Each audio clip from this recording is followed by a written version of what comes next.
Então, Evangelho de João, capítulo 1, verso 35. Diz assim, irmãos, a palavra do Senhor. No dia seguinte, João estava outra vez ali e 2 dos seus discípulos. E vendo passar a Jesus, disse: Eis o Cordeiro de Deus. E os 2 discípulos ouviram-no dizer isto e seguiram a Jesus. E Jesus, voltando-se e vendo que eles o seguiam, disse-lhes: Que buscais? E eles disseram: Rabi, que traduzido quer dizer mestre, onde moras? Ele lhes disse: Vinde e vede. Foram e viram onde morava e ficaram com ele aquele dia. E era já quase a hora 10ª. Era André, irmão de Simão Pedro, um dos 2 que ouviram aquilo de João e o haviam seguido. Este achou primeiro seu irmão Simão e disse-lhe: Achamos o Messias, que traduzido é o Cristo. E levou-os a Jesus. E olhando Jesus para ele, disse: Tu és Simão, filho de Jonas. Tu serás chamado Cefas, que quer dizer Pedro. No dia seguinte, quis Jesus ir a Galileia e achou a Filipe e disse-lhe: Segue-me. E Filipe era de Betsaida, cidade de André e de Pedro. Filipe achou Natanael e disse-lhe: Havemos achado aquele de quem Moisés escreveu na lei e os profetas, Jesus de Nazaré, filho de José. Disse-lhe Natanael: Pode vir alguma coisa boa de Nazaré? Disse-lhe Filipe: Vem e vê. Jesus viu Natanael vir ter com ele e disse dele: Eis aqui um verdadeiro israelita em quem não há dolo. Disse-lhe Natanael: De onde me conheces tu? Jesus respondeu e disse-lhe: Antes que Filipe te chamasse, te vi eu, estando tu debaixo da figueira. Natanael respondeu e disse-lhe: Rabi, tu és o Filho de Deus, tu és o Rei de Israel. Jesus respondeu e disse: Por que te disse, vi-te debaixo da figueira, crês? Coisas maiores do que estas verás. E disse-lhe: na verdade vos digo, que daqui em diante vereis o céu aberto e os anjos de Deus subindo e descendo sobre o Filho do Homem. Amém. Irmãos, vocês percebem que o evangelista, ele está muito preocupado aqui em colocar com precisão as datas, mostrando que ele está falando de alguma coisa que realmente aconteceu. Não é uma história inventada, uma fábula, alguma coisa que ele ouviu falar. Não é isso, é um fato que ele viu, que ele experimentou, que ele é uma testemunha ocular disso. Nos chama a atenção tanto para a questão do tempo como do espaço. No versículo 35, que é o texto que nós vamos estudar agora, até o final desse capítulo, ele diz: No dia seguinte, João estava outra vez ali e 2 de seus discípulos. Então, no dia seguinte, ao testemunho, quando Jesus vem da tentação, João Batista apontou para ele, disse: Eis é o Cordeiro de Deus. Aí, no dia seguinte que ele deu esse testemunho, ele vai dar o testemunho mais específico, porque ele deu o testemunho anterior, no dia anterior, geral, para todas as pessoas, mas agora ele vai dar o testemunho mais específico para 2 discípulos, no versículo então 35. Lá no versículo 43, ele diz assim, o evangelista, né? No dia seguinte a esse testemunho mais específico aos 2 discípulos, no dia seguinte, quis Jesus ir a Galileia e achou Filipe e disse: Segue-me. E Filipe era de Betsaida. Ele coloca o local. Jesus quis viajar, ir para a Galileia. Filipe era de Betsaida. Todas aqui pessoas reais, pessoas que viveram, que existiram e que foram envolvidas nessa vinda de Cristo e que deram testemunho de Cristo. Aí, meus irmãos, ele conta a história de Natanael e assim por diante. Quando nós chegamos no capítulo 2, naquele primeiro milagre realmente do Senhor Jesus Cristo, que foi a transformação da água em vinho em Caná da Galileia, ele estava na Galileia. Aí o que diz o versículo 1? E ao 3º dia fizeram-se umas bodas em Caná da Galileia. O 3º dia, em relação àquilo que estava sendo falado até aqui. Então veja, irmãos, ele tem uma preocupação constante de mostrar que a história de Jesus Não é uma fábula, mas de respeito a fatos que aconteceram no tempo e no espaço. Teve local, teve dia, e a memória do evangelista, ele já era idoso aqui, mas aquilo marcou tanto a ele experimentou tudo aquilo, ele é uma testemunha ocular, e ele então fala dos dias, diz, olha, no segundo dia, no dia seguinte, ele vai contando os dias, ele vai lembrando, está tudo na sua memória.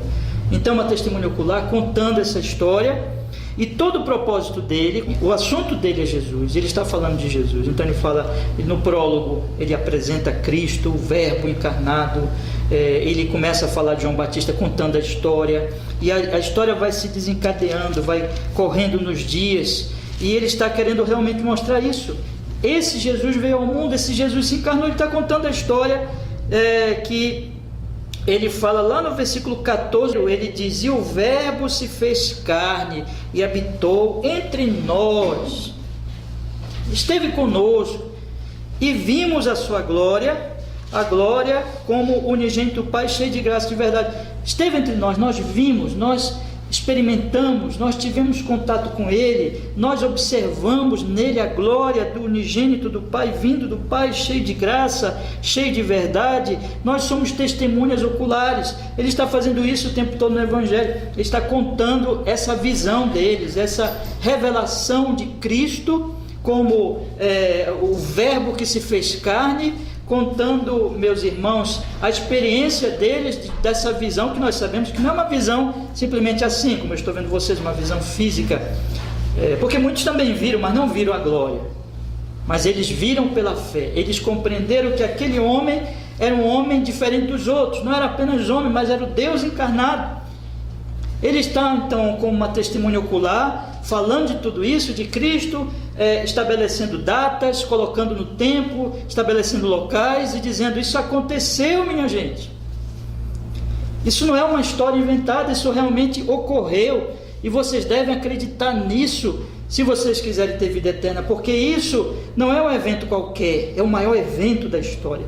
Deus se fez carne, Deus habitou entre nós, Deus veio nos salvar, Deus se revelou a nós, vimos a sua glória, a glória como unigênito do Pai, e nós experimentamos isso.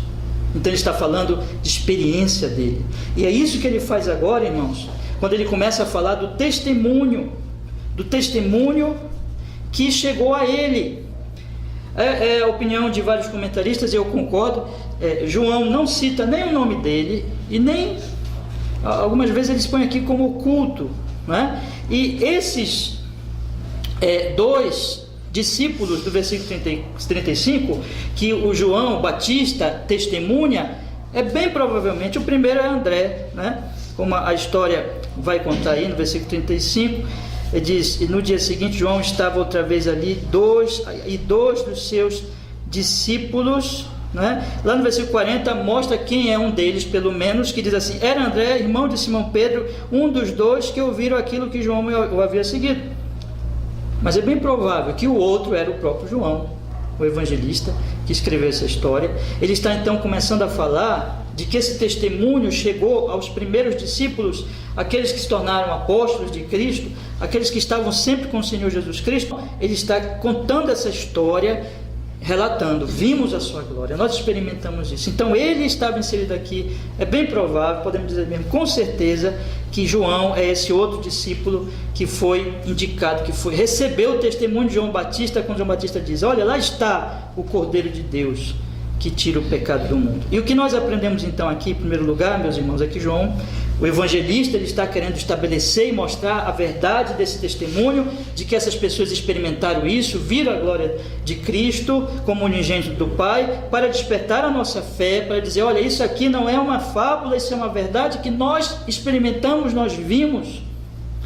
Ao mesmo tempo, meus irmãos, esse é um texto precioso por causa da questão do testemunho. Todos nós aqui fomos chamados para testemunhar. Todos nós, não só pastores, não só pregadores, não apenas pessoas que têm alguma liderança ou destaque na igreja de Deus, mas todos os membros, todas as ovelhas de Cristo são postos nesse mundo como testemunhas. O Senhor Jesus Cristo disse aos seus discípulos em geral, não só pastores, vós sois o sal da terra, vós sois a luz do mundo. O apóstolo Paulo diz que a igreja inteira, não apenas pastores, mas a igreja inteira é coluna e baluarte da verdade. Está nesse mundo para testemunhar. É uma luz, é o sal. O Senhor Jesus Cristo, quando disse, ide por todo mundo pregar o evangelho a cada criatura, ele não está falando só com os apóstolos, só com aquelas pessoas ali, mas ele está falando para a igreja inteira. Testemunhe, ide por todo mundo, pregai o evangelho a cada criatura. Quem crê e for batizado será salvo, quem não crê será condenado. Nós estamos aqui para testemunhar, para dar testemunho da mesma mensagem de João, da mesma mensagem, dessa mensagem que ele diz, eu escrevi isso aqui para que vocês creiam que ele é o Cristo e crendo tenham vida eterna. Nós estamos nesse mundo para falar do mesmo Cristo, não é outro Cristo, mas do mesmo Cristo de João, do mesmo Cristo que se encarnou, do mesmo Cristo dessas pessoas que dizem nós vimos a sua glória, porque também nós vimos a sua glória pela fé. Nós também vimos a glória dele, nós também recebemos essa mensagem, nós também experimentamos essa mensagem, nós também temos uma mensagem a pregar. A nossa maior alegria, meus irmãos, é que nós estamos nesse mundo com o propósito de apresentar o nosso Senhor, nosso Salvador, aquele que um dia vem nos buscar, para o qual nós vivemos, para o seu reino eterno, e nós queremos que todo mundo creia conosco, nós queremos que as pessoas, elas recebam também esse testemunho. E esse texto, ele é precioso nessa questão, meus irmãos, porque ele apresenta para nós exatamente como esse testemunho acontece, como ele se processa, como ele ocorre. O que nós observamos aqui é que vários exemplos, essas pessoas vão testemunhando, vão anunciando, e outros vão ouvindo, vão recebendo e vão levando adiante o testemunho. É como uma corrente, é como águas que correm, que não param. Quando você pensa no Evangelho, é impossível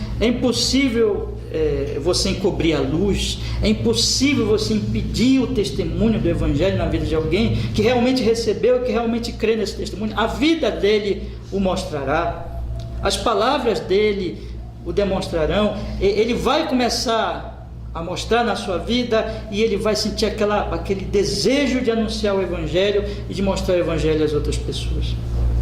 Mas como isso acontece, meus irmãos? Primeiro nós recebemos e depois nós passamos adiante. E o que João vai mostrar aqui o tempo todo nesse trecho, do versículo 35 ao versículo 51, é que se recebe o testemunho, cresce nesse testemunho e se passa adiante esse testemunho para que outros também recebam, para que outros creiam e assim também eles passem a ser proclamadores desse mesmo testemunho. Você recebeu o testemunho? A grande questão é, e o Evangelho de João inteiro é um testemunho de Cristo. A primeira pergunta é, você já creu? Você já é um crente em Jesus? Você já confiou nele? Você já creu nele para a vida eterna? Você já descansou nele?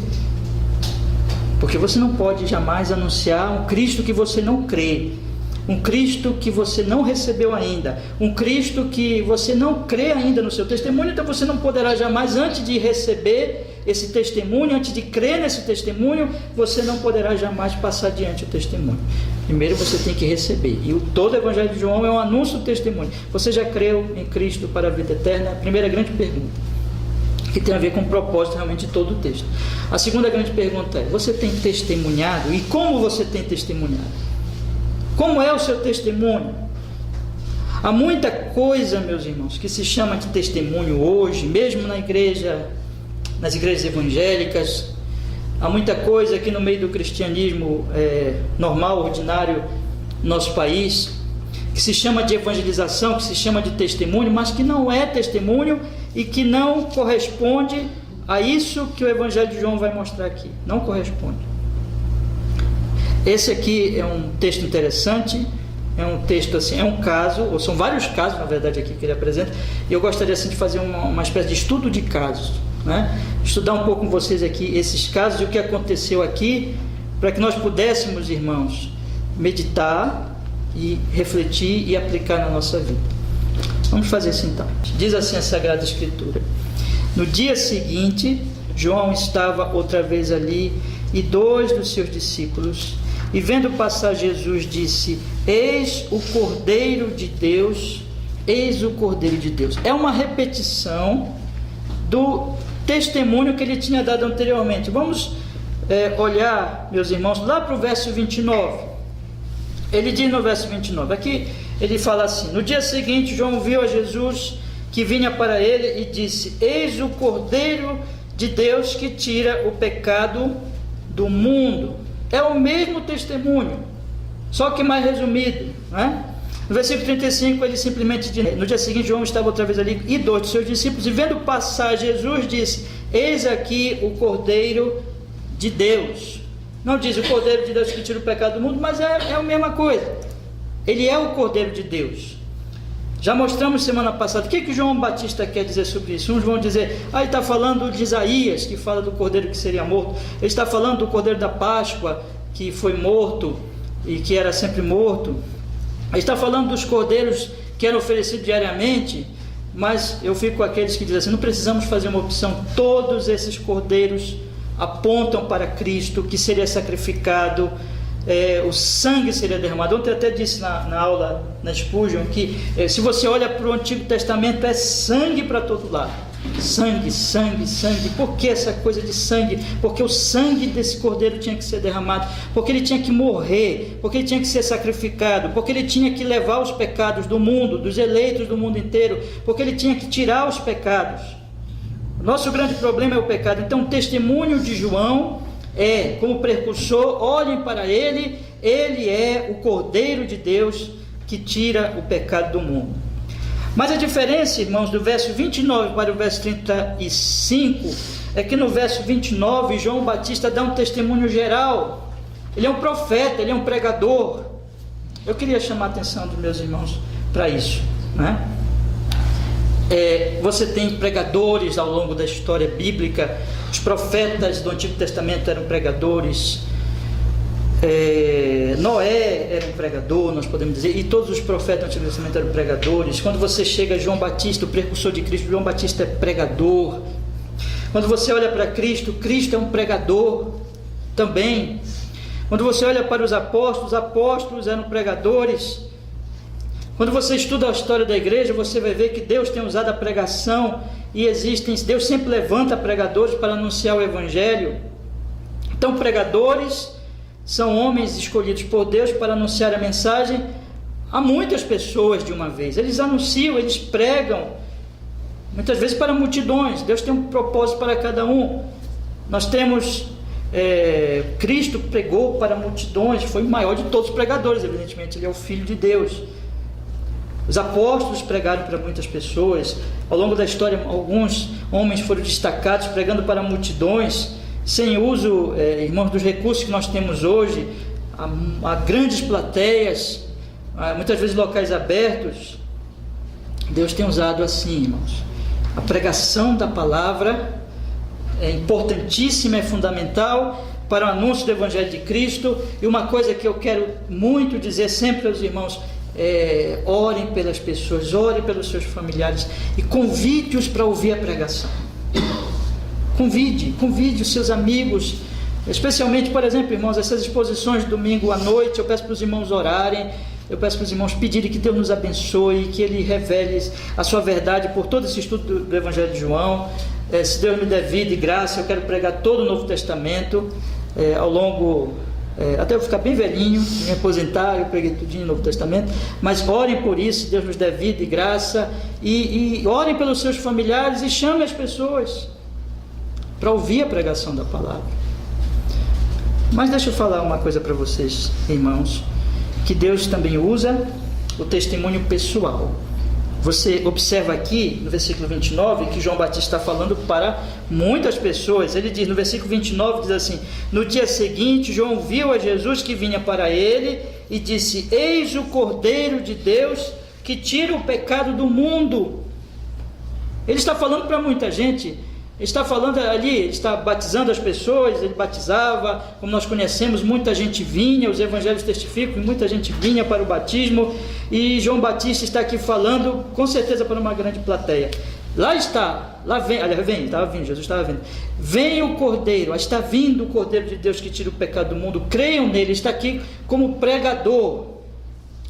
Mas João Batista, ele não apenas como pregador, ele testemunhava a respeito de Cristo, mas também na sua intimidade, também com aqueles que eram mais próximos a ele, ele também testemunhava. Isso significa, irmãos, talvez alguns dos meus irmãos aqui se tornem pregador, né? Ou pregadores, talvez Deus levante aqui entre nós, eu oro muito por isso, né? Que Deus levante jovens para pregar o Evangelho, mas com certeza a maioria de nós aqui não se tornará pregadores, mas você continua sendo uma testemunha de Cristo a todas as pessoas que estão próximas a você. E é isso que vai aparecer, da diferença do versículo 29 para o versículo 35, porque no 29 ele está falando com muitas pessoas, mas no versículo 35 ele está falando com 2 pessoas, não é? Olha o versículo 35. No dia seguinte, João estava outra vez ali e 2 dos seus discípulos com ele também estavam ali. Ele estava no mesmo local e mais 2. Então ele estava ali no momento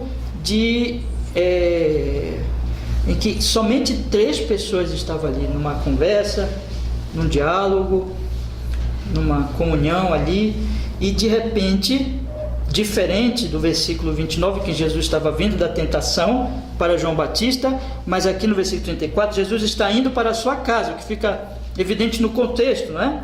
Quando você lê versículo 37, 2 discípulos ouviram dizer isto e seguiram Jesus.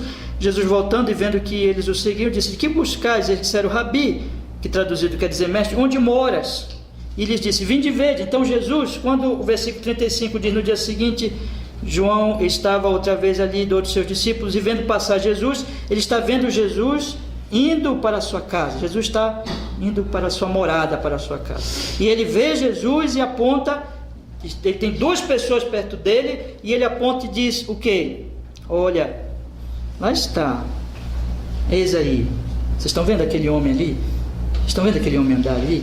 Eis o Cordeiro de Deus. Ele não é só um homem, ele é o Cordeiro de Deus, que tira o pecado do mundo. Eu estou aqui anunciando a ele, eu sou o precursor dele, ele é digno de toda a glória, eu sou só um servo muito pequeno, e lá vai ele. Creiam nele, ouçam a ele, busquem a ele, sigam a ele. Eis o Cordeiro de Deus que tira o pecado do mundo. Então a diferença entre o versículo 29 para o versículo 34, irmãos, é que ele está falando para 2 pessoas, e aqui é para você, meu querido irmão, minha querida irmã. Você não foi chamado provavelmente para ser um pastor, pregador, mas isso não quer dizer que você não é uma testemunha de Cristo. Você é uma testemunha para todas as pessoas que estão em volta de você, todas as pessoas que estão próximas a você. Pode ser que você esteja apenas convivendo, muitas vezes assim, de maneira contínua, com uma, com 2. Você não tem oportunidade de falar com muita gente, mas essas 2 pessoas, essa uma pessoa, essa pessoa aqui na providência divina, veja, irmãos, aqui na providência, 2 estavam ali com ele, e como esses homens vão se tornar importantes na história bíblica, essas 2 pessoas que convivem com você, são pessoas que você deve testemunhar elas de Cristo Jesus. Quem são essas pessoas? Pense nelas agora. Pensou? Quem são essas pessoas que estão próximas a você? Pode ser um amigo, um colega de trabalho, um colega de escola, um vizinho, um parente, um familiar. Quem é essa pessoa? Quem são essas pessoas que o Senhor Deus, na sua providência, tem posto perto de você, colocou ali, você vive com ela, você convive com ela? Testemunho para ela de Cristo. Fale para ela também: eis o Cordeiro de Deus que tira o pecado do mundo. E João Batista fez isso, meus irmãos. Ele testemunhou de Cristo. E o que aconteceu? O ato contínuo. No versículo 37 diz, vamos ler o 36 e o 37. 36 diz: e vendo passar Jesus, disse: eis aqui o Cordeiro de Deus. Pontou. E os 2 discípulos ouviram dizer isto. Ouviram, veja, o que vai aparecer aqui há um anúncio do Evangelho, há um anúncio de Cristo, há um anúncio do Cordeiro, mas há também ouvidos atentos, porque é assim que o testemunho dá fruto. Você lembra da parábola do semeador? Bom, nós não sabemos quem vai ouvir, nós temos que testemunhar, nós temos que anunciar, nós temos que falar a todos. Nós não sabemos quem são os eleitos, nós não sabemos quem são aqueles que ouvirão, né? Nem é mesmo o nosso papel. Jesus disse: ide por todo mundo pregar o Evangelho a todos, quem crê. Então nós não sabemos, mas meus irmãos, para que o testemunho realmente dê fruto no sentido salvífico, é preciso que aquele que ouve dê ouvidos, né? Parece a mesma coisa, mas não é. Você pode ouvir, mas não dá atenção. Você pode ouvir, mas não prestar atenção. Você pode ouvir e não querer saber daquilo, porque o seu coração está distante daquilo. E aqui há uma aplicação, que eu não quero me demorar muito nela, mas ela é muito importante. Como você tem ouvido o testemunho de Cristo, como você tem ouvido a palavra de Deus, ouça com atenção, ouça com zelo. Ouça como essas pessoas fizeram. Elas se agarraram àquele testemunho de João Batista, irmãos, deram muita atenção. Elas, diz o texto, e os dois ouviram-no dizer isto, e consequentemente, porque eles deram atenção, eles seguiram a Jesus. Eles não conseguiram ficar indiferentes, mas imediatamente depois que João Batista disse: eis o Cordeiro de Deus, então eles seguiram ao Senhor Jesus Cristo. Isso tem que acontecer para que realmente o testemunho chegue a ser experimentado na vida de quem ouve o testemunho. Aquele que ouvir e não der atenção, não observar, não querer saber, ele está muito ocupado com outras coisas, ele está muito atento a outros testemunhos falsos, testemunho das heresias, testemunho das falsas religiões, as promessas do mundo. Jesus vai falar isso inclusive nas parábolas. Ouça o testemunho, dê atenção ao testemunho, porque só assim, isso é um princípio que vai aparecer aqui, irmãos. Só assim eu poderei levar o testemunho adiante. Eu não posso falar do que eu não tenho. Eu não posso proclamar um Cristo, ser sal e ser luz de um Cristo que eu não experimentei na minha vida. A religião cristã, ela é experimental, ela se experimenta, não é uma coisa só de teoria. A fé é viva, é um conhecimento real, é mais real do que aqui eu estar olhando para você. Nós podemos dizer que se você crê em Jesus, você conhece mais a Cristo que conhece qualquer pessoa, porque de respeito à revelação de Deus a você, de respeito à sua fé, de respeito a você ter recebido isso com fé, que é a verdade de Deus. É Deus dizendo: é isso. Então creia em Jesus, dê atenção ao testemunho. Consequentemente, quando você dá atenção ao testemunho, você busca saber. É bem interessante que João Batista, ele está vendo Jesus está se distanciando deles. Jesus está indo para casa, e ele está ali com os 2 discípulos, ele aponta e diz: lá está o Cordeiro de Deus que tira o pecado do mundo. E o que esses homens fazem imediatamente, meus irmãos? No versículo 37, eles seguem a Jesus, eles não deixam Jesus ir embora. Eu fico pensando, até a ânsia, a emoção que eles ficaram: é ele, então vamos atrás dele, vamos buscá-lo, vamos conversar com ele, queremos. E você observa que eles queriam que Jesus o convidasse. O texto vai dizer logo em seguida, observe, diz no versículo 38, eles seguiram a Jesus. No versículo 38 diz: e Jesus, voltando-se e vendo que eles o seguiam, disse-lhes: que buscais?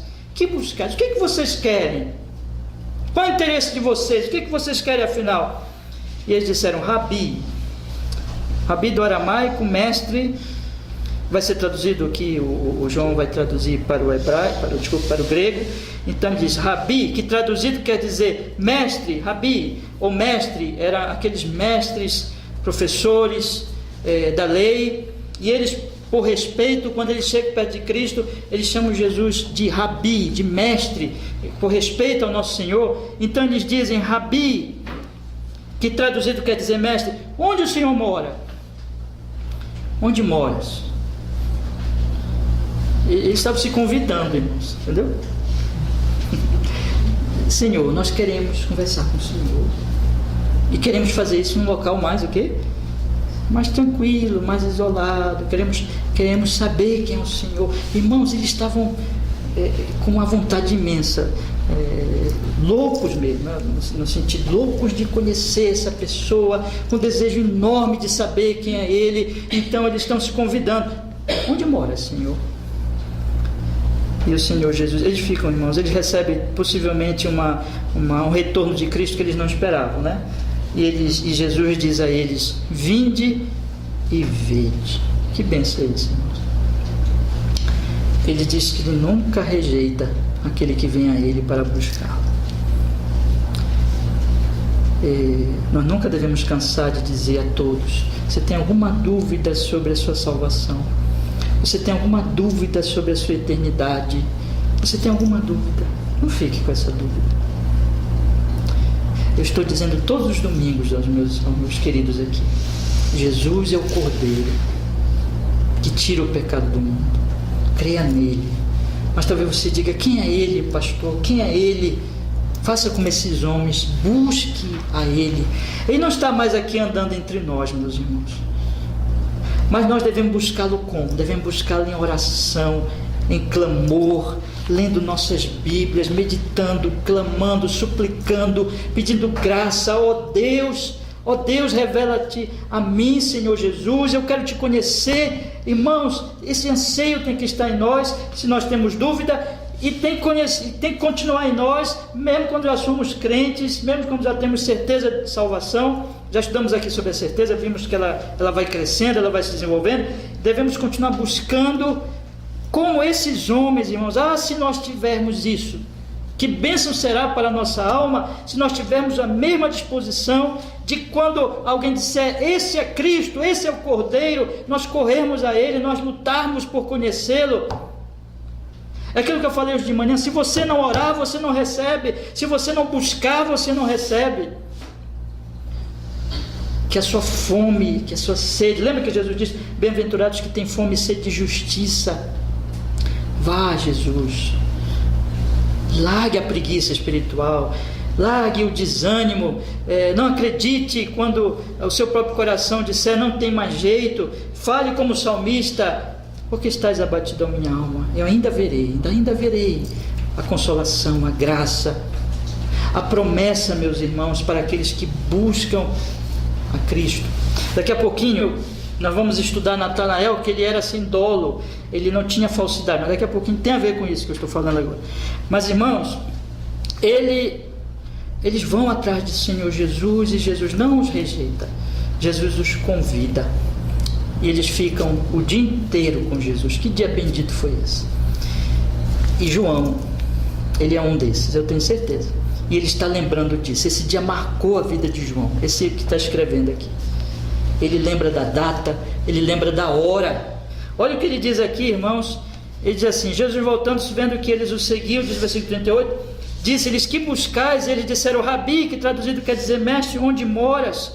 E ele lhes disse: vinde e vede. Foram e viram onde morava, e ficaram com ele aquele dia. E olha o que ele diz aí no finalzinho, irmãos: e era já quase a hora 10ª. Ele lembra do quase, ele lembra do momento. Aquilo marcou tanto que ele lembra da hora. Era a hora 10ª, quando eu falei com meu Senhor, quando eu me aproximei dele, quando eu falei com ele, quando ele disse: venham e venham comigo, venham saber onde eu moro.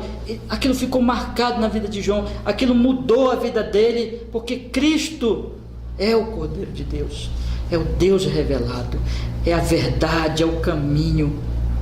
Busque a Cristo, nunca se canse de buscá-lo, nunca se canse de clamar a Ele, nunca se canse. Eu falei hoje de manhã do culto público, nunca se canse do culto público, nunca se canse de se expor à pregação, com um coração desejoso de saber, de conhecer mais de Cristo, porque Cristo, irmãos, é tudo que nós temos, e é tudo que nós precisamos. Ele é o Cordeiro de Deus, que tira o pecado do mundo. Agora, que hora 10ª é essa? Eu ficarei com aqueles que acreditam na hora dos romanos, que contavam como nós contamos. Então, 10 horas da manhã, pode ser como no horário dos judeus, 16 horas, que eles contavam em relação ao nascer e pôr do sol. Então, a hora 10ª, se for na contagem judaica, seria 16 horas, 4 horas da tarde. No horário romano, seria 10 horas da manhã. Mas pelo que vai acontecer aqui, alguns intérpretes vão dizer assim: foi 16 horas. Mas por tanta coisa que aconteceu aqui, dá a impressão que eles ficaram muito tempo, outras coisas vão acontecer nesse dia. Então, me parece mais razoável, irmãos, nós acreditamos que era no horário romano, ou seja, 10 horas da manhã. 10 horas da manhã, aconteceu esse testemunho de João Batista. Próximas 10 horas, eles foram atrás de Jesus, eles falaram com Jesus, e Jesus disse: venham e vede onde eu moro. Diz assim o texto, aquele dia, e ficaram com ele aquele dia. Parece estranho se for 16 horas, 4 horas da tarde, porque o dia já está encerrando, né? Já não encerrou ainda, mas está indo para o seu final já. Mas aquele dia, e era já quase a hora 10ª. Então aquele dia nos parece que era bem cedo, ainda 10 da manhã, para que ele pudesse dizer aquele dia. E eles passaram então o dia com o Senhor Jesus. Foram para a casa de Jesus, conversaram com ele, passaram o dia conversando com ele. Imagine que bênção foi isso, imagine o que foi, que maravilha, que glória, conversar e falar com o Verbo encarnado, e eles estavam com certeza muito felizes com isso. E o texto então vai dizer que o resultado disso, meus irmãos, é que daqueles que receberam o testemunho, eles passam a ser testemunhas. Aí eu chego ao meu próximo ponto, agora o testemunho de André. Veja o que diz o versículo 40. E era André, irmão de Simão Pedro, um dos dois que ouviram aquilo de João, e o havia seguido. Então André era um deles. Ele não fala do outro, mas como eu disse para os irmãos, é bem provável que seja ele mesmo, ou seja, o próprio João. Então ele diz assim, era André. E André, aí já aparece, né, uma figura aqui importantíssima em todos os evangelhos, toda a história bíblica, todo o Novo Testamento, que é Pedro. Era André, irmão de Simão Pedro, um dos que ouviram aquilo de João e o haviam seguido. Agora André, tendo ouvido, recebido, crido, conversou com Jesus o dia inteiro, junto com João, né? Podemos crer, e agora ele sai muito alegre. Ele agora é não somente agora ele passa daquele estágio do que recebe o testemunho para aquele que já creu no testemunho, para aquele que sabe quem é Jesus, passou o dia inteiro com Jesus, ele tem certeza quem é Cristo. E ele então, o que ele faz primeiro? Primeira coisa que ele pensa em fazer é falar para o irmão dele aquilo que ele descobriu. Olha o que diz o versículo 41. Este achou primeiro a seu irmão Simão e disse, achamos o Messias, que traduzido é o Cristo. Imagine como é que ele falou, nós achamos, finalmente. Eu sei quem é, Pedro. O Cristo. Cristo, meus irmãos, Messias, traduz de novo para o grego, Cristo, quer dizer ungido. Dá uma olhadinha no Salmo 2, e aqui o Salmo 2, por exemplo, é um salmo messiânico, que aponta para Cristo como ungido de Deus, o Messias, o ungido, o Cristo de Deus. Olha o que diz o Salmo 2, diz assim a palavra do Senhor: por que se amontinam os gentios, e os povos imaginam coisas vãs, e os reis da terra se levantam, e os governos consultam juntamente contra o Senhor e contra o seu ungido, dizendo, rompamos as suas ataduras, sacudamos de nós as suas cordas. Olha o que ele diz lá no versículo 6, eu porém ungi o meu rei sobre o meu monte Sião, proclamarei o decreto, o Senhor me disse, tu és o meu filho, eu hoje te gerei, pede-me que te darei os gentios por herança e os fins da terra por tua possessão. Está aqui, meus irmãos. Lá no versículo 12 ele diz, beijai o filho para que não se ire. Esse filho de Deus prometido no Antigo Testamento, esse ungido que viria, do qual Davi, por exemplo, está se referindo aqui, e os outros salmos possivelmente a Davi, mas esse Cristo é o verdadeiro ungido, verdadeiro rei, ungido por Deus, Salvador. Nós vamos observar, eu queria destacar isso, seus irmãos, o conhecimento desses homens vai se aprimorando na medida que eles convivem com Jesus. Então não podemos dizer que isso tudo aqui que eles dizem, que Jesus é o Messias, Natanael vai dizer lá no versículo 49 que ele é o filho de Deus, o rei de Israel. Nós não podemos dizer que eles têm uma compreensão muito clara, muito profunda desses títulos, dessas designações de Cristo, mas alguma coisa eles já entendiam. Depois vai melhorando, nós observamos que eles vão aprendendo quem é Jesus, mas eles já sabiam, virá esse homem. Eles conheciam o Antigo Testamento, eles sabiam da promessa desse Messias, desse rei ungido, Moisés tinha falado dele, Davi tinha falado dele, havia essa esperança, e todos eles estavam naquilo que nós chamamos de esperança messiânica, a esperança do ungido. Esses não eram homens ignorantes, mas eram homens que conheciam essa esperança, e é por isso que quando eles têm contato com Jesus, eles agora sabem, é Jesus. E Pedro, André, primeiro busca Pedro e diz: achamos o Messias, que traduzido é o Cristo. Há um senso de urgência aqui. Alguns intérpretes vão dizer: o que significa esse primeiro? Mas eu não tenho dúvida, irmãos, aqui é um senso de urgência. A primeira coisa que ele fez, que ele saiu de lá, naquele mesmo dia ainda, ele achou primeiro a Simão e disse: Simão, nós achamos. Há um senso de urgência no testemunho. Irmãos, o nosso testemunho tem que ser sábio, tem que ser prudente, mas ele é urgente.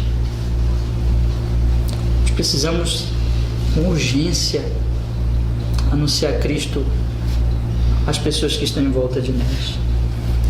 Elas precisam conhecer Cristo. Ele pensou no irmão dele. Ele pensou no seu irmão. Ele disse: vou logo falar para o meu irmão. Vou logo testemunhar para ele. Achamos Cristo. Achamos o Messias. A urgência aqui, irmãos. A urgência das pessoas que estão em volta de você.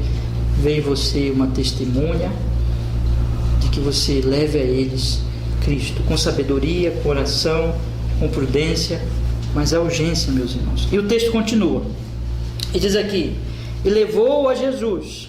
Ele não somente anuncia a ele, mas o leva a Jesus, e o texto continua, e olhando Jesus para ele, Jesus olha para aquele homem. Nós vamos ver um homem, podemos dizer assim, temperamental, um temperamento forte, valente no sentido natural. Era muito forte no sentido natural, mas precisava ser forte no sentido da graça de Deus.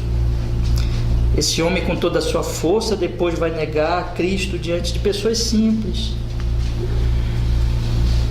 Esse homem em si mesmo, apesar da sua força, precisava se tornar uma rocha.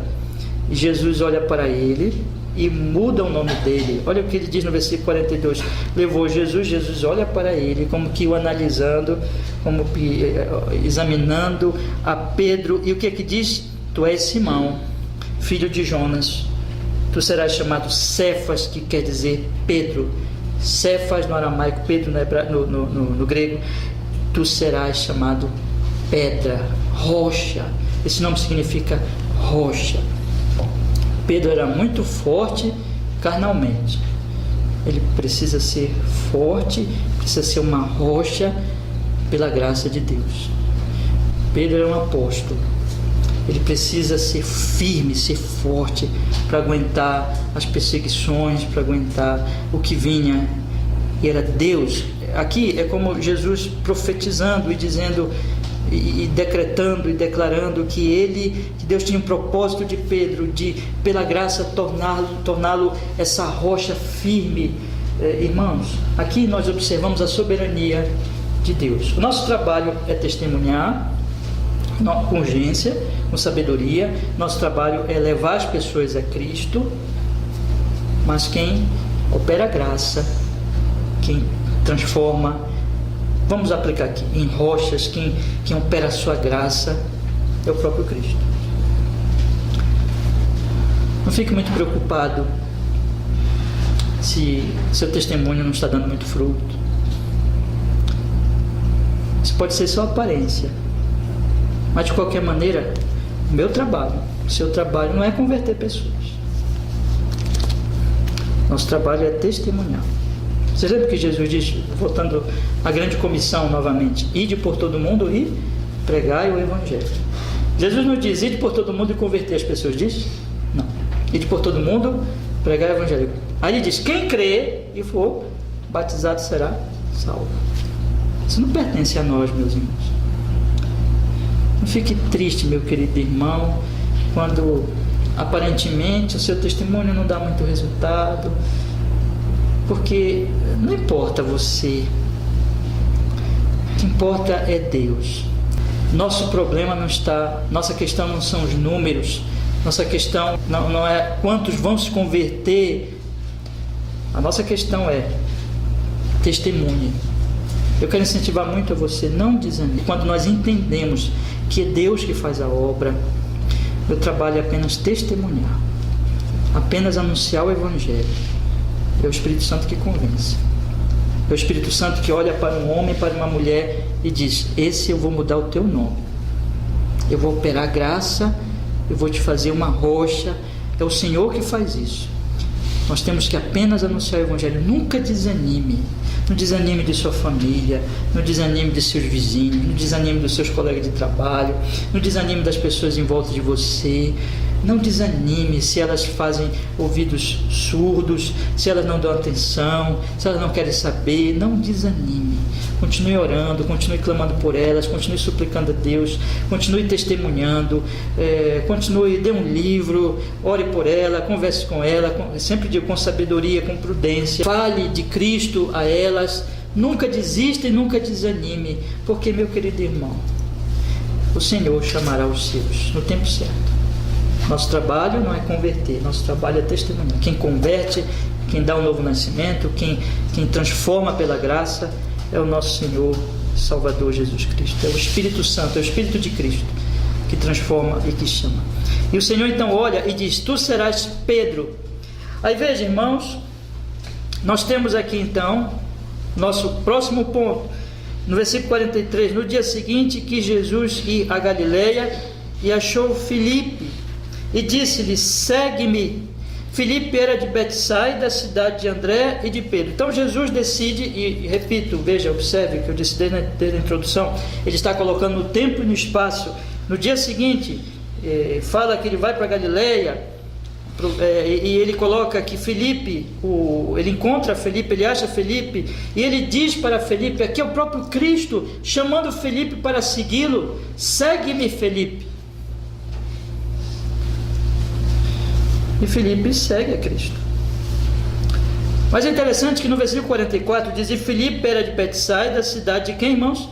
De André e de Pedro, que ele tinha acabado de falar. Ele tinha acabado de dizer que André era um dos dois que recebeu o testemunho de João Batista, que creu, e que depois de crer, de receber, de realmente entender que realmente aquele era o Cristo, a primeira coisa que ele faz é levar o testemunho a Pedro.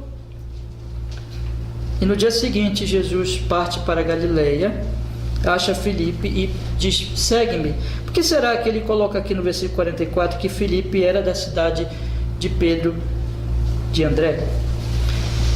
Provavelmente, irmãos, naquele mesmo dia talvez, no fim da noite, na noite, no dia anterior, Filipe recebeu o testemunho de André e de Pedro. Pedro, já tendo recebido o testemunho de André, ambos conhecendo então Filipe, da mesma cidade, eles vão a Filipe e eles falam de Filipe. E agora Filipe encontra Jesus, porque é isso que diz no versículo 43, não é? No dia seguinte que Jesus ia a Galileia, achou Filipe, disse: segue-me. E Filipe era de Betsaida, cidade de André e Pedro. É bem provável então que Filipe já tenha recebido o testemunho de André e de Pedro, e que agora, recebendo esse convite de Cristo, segue a Cristo. Então, irmãos, é como uma corrente que não para. João Batista dá testemunho, os dois seguem Jesus, passam o dia todo e dizem: agora sabemos, achamos. E a primeira coisa que André faz é falar para Pedro, e agora Pedro e André, testemunho para Filipe. Não para, é assim. É assim que a igreja de Deus vai sendo formada, pelo testemunho dos cristãos, dos que conhecem, dos que creem no Senhor Jesus Cristo. E tem sido assim até hoje. Esse testemunho chegou a nós aqui em Belém do Pará. Séculos e séculos se passaram até que chegou a nós, e chegará às próximas gerações até o Senhor Jesus Cristo voltar. Salmo 78, primeiro versículo: escutai a minha lei, povo meu, inclinai os vossos ouvidos às palavras da minha boca. Abrirei a minha boca numa parábola, falarei enigmas da antiguidade, os quais temos ouvido e sabido, e nossos pais nos têm contado. Nós recebemos dos nossos pais Agora, o que é que nós vamos fazer? Versículo 4: não encobriremos aos seus filhos, mostrando à geração futura os louvores do Senhor, assim como a sua força e as maravilhas que fez. É assim que Deus opera dessa forma. Podemos dizer assim, é um método de Deus, testemunho. Eu sei o que Deus fez, eu criei, eu experimentei, eu vivo isso e eu passo adiante. E aquele que recebe também experimenta e passa adiante. E assim a igreja de Deus vai sendo formada de geração em geração. Cada geração vai recebendo da anterior esse testemunho. Vamos nos colocar nesse processo, irmãos. Eu queria que você pensasse na coisa mais gloriosa.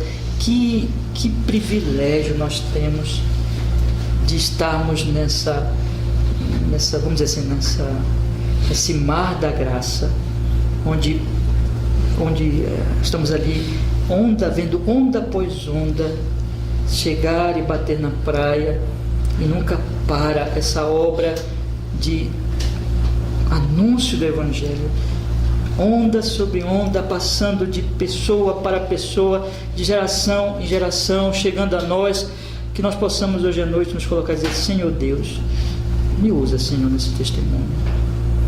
Eu quero que a minha vida seja gasta para anunciar a tua glória, para anunciar o teu louvor, como o salmista diz lá, para que esse testemunho de Cristo passe adiante, tanto pela minha vida prática, como pelas minhas palavras, Senhor. Faça isso, Senhor. Então, o que é que acontece? Filipe era de Betsaida, cidade de André e de Pedro, e aí Filipe, por sua vez, está vendo como continua? O que é que Filipe faz agora? Testemunho de Filipe para Natanael, versículo 45.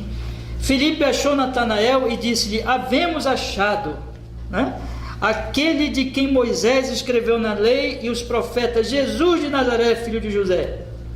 Aqui acrescenta-se um detalhe importante, parecido foi com o testemunho de André, Simão Pedro, porque no versículo 41, Simão Pedro diz: achamos o Messias, que traduzido é o Cristo.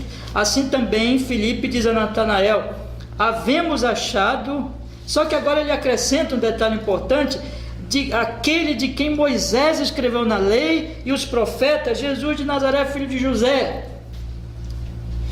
Porque Cristo não aparece no vazio, mas ele aparece numa corrente de revelação. Cristo é a luz, meus irmãos, é o sol que brilha, tendo vindo antes muitas revelações de Deus, menores que ele, e Cristo é a revelação maior.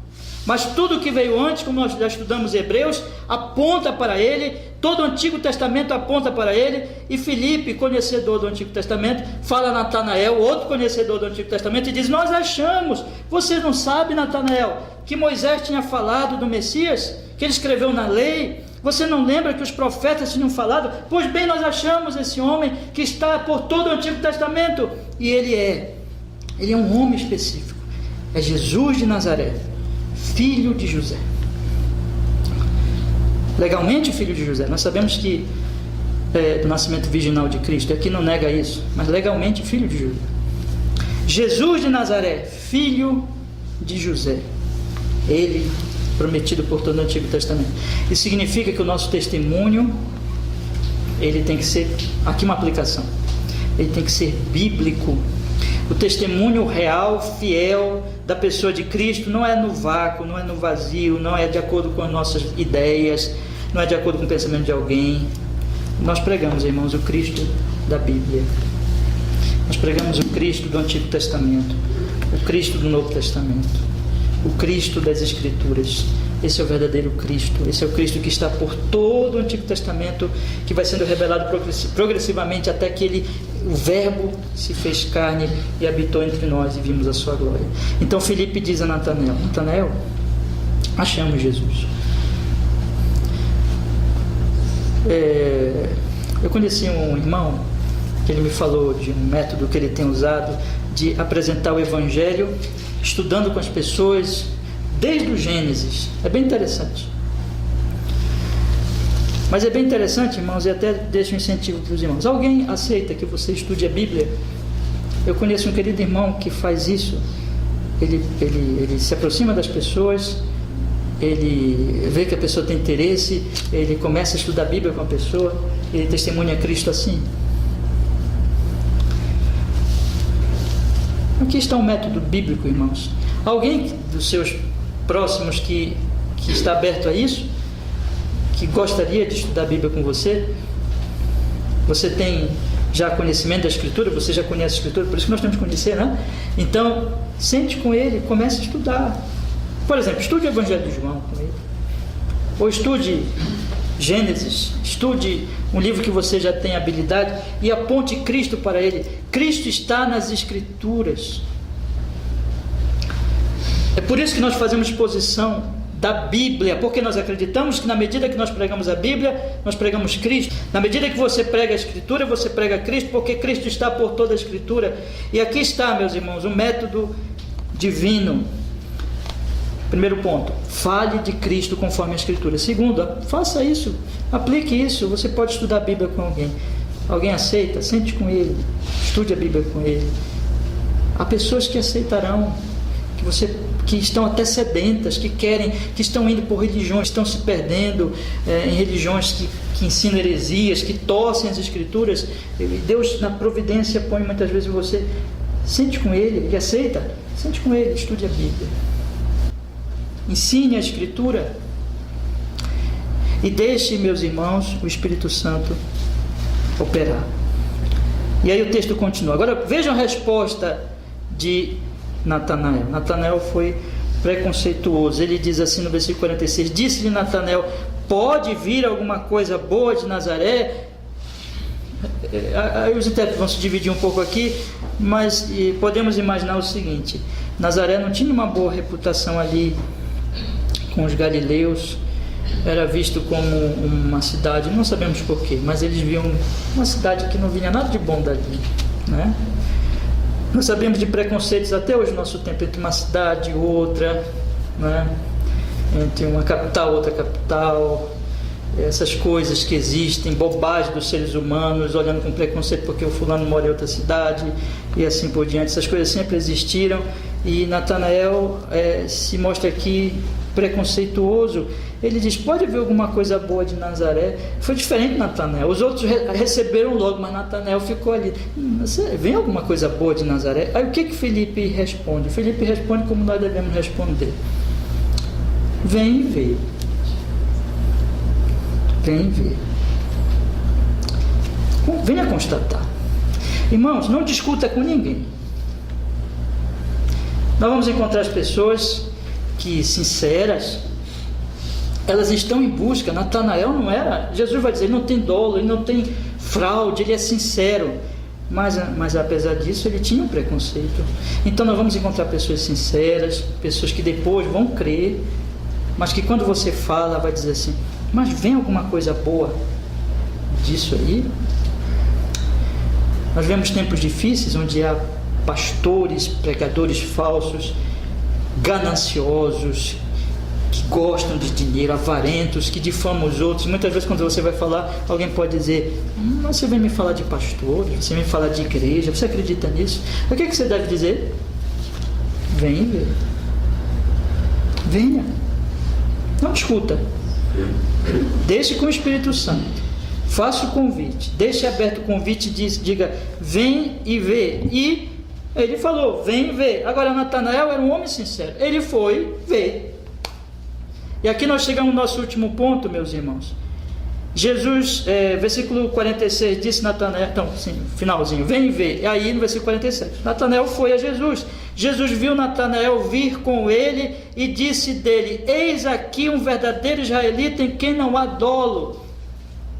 Ele está dizendo assim: este homem é sincero na busca dele. É isso que Jesus quer dizer. Provavelmente, irmãos, eu vejo aqui isto claro, o texto está falando de testemunho, está falando de pessoas que estão buscando Jesus.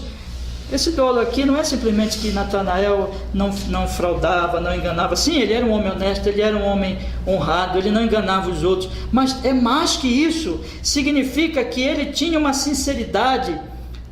Calvino, por exemplo, explica mais ou menos assim: ele tinha mais ou menos assim, uma busca sincera por Cristo.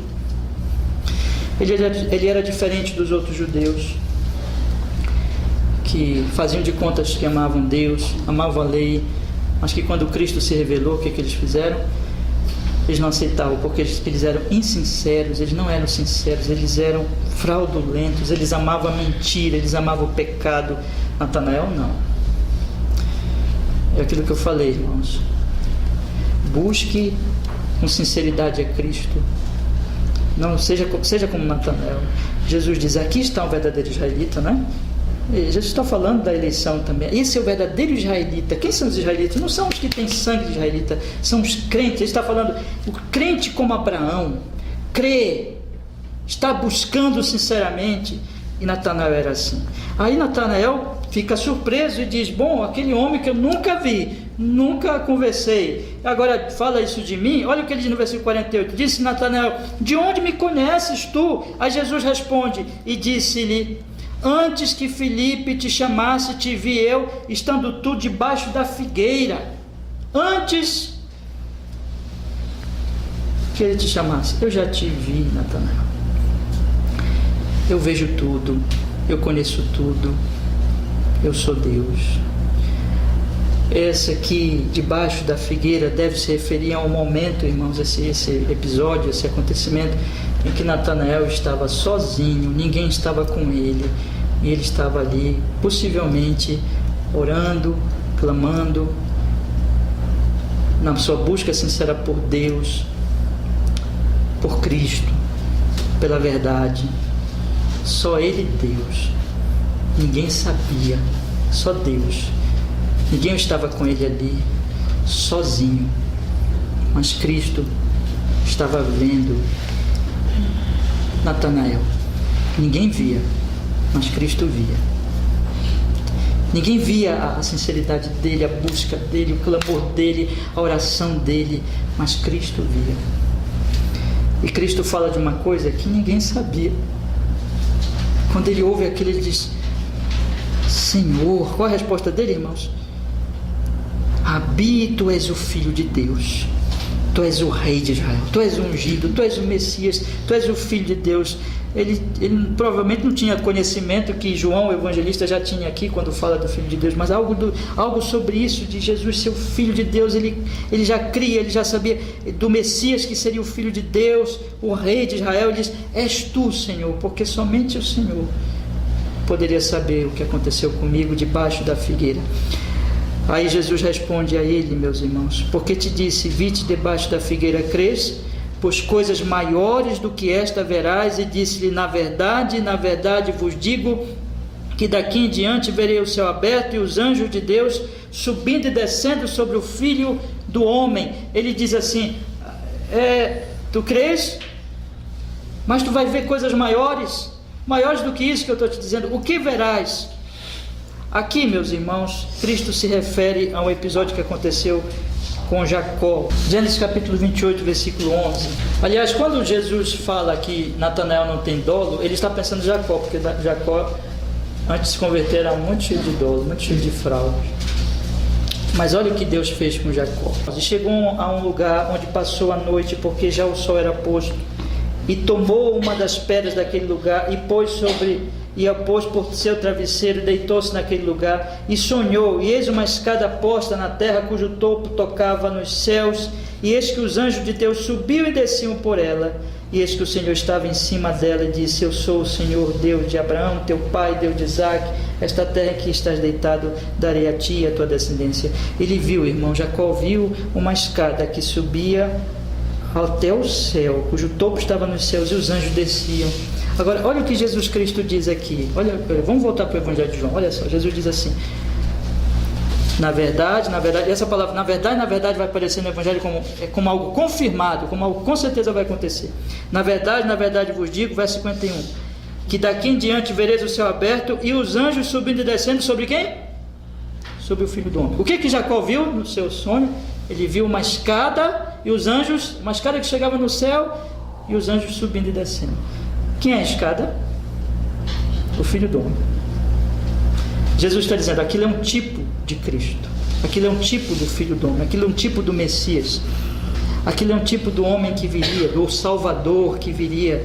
E João Batista, aliás, Jesus está dizendo para Natanael: Natanael, tu verás isso. Verás como? Verás na cruz. Todo o Evangelho de João mostra que a glória de Cristo é a cruz. É na cruz que o céu se liga à terra. É na cruz que Deus vem e nos salva. É na cruz que nós podemos chegar ao céu. Jesus está dizendo: Natanael, tu vais compreender melhor a glória do Evangelho da cruz. Porque crês, receberás revelações maiores. Irmãos, aqui está. Esse testemunho não para. Esse testemunho é sobre Cristo. Esse testemunho é recebido pelos que creem, e a partir do momento que se crê, se leva adiante. E o que João está fazendo o tempo todo aqui é dizendo: vejam, essas coisas aconteceram de fato, de verdade. Essas pessoas tiveram contato com Jesus, essas pessoas foram testemunhas oculares, e entre elas estava eu. Eu vi tudo isso. E eu estou aqui para dizer para vocês: esse mesmo Jesus, é o que João está dizendo, esse mesmo Jesus, vocês devem crer nele como Messias, como Salvador, e por sua vez se tornarem também testemunhas dele. Que assim seja conosco, irmãos.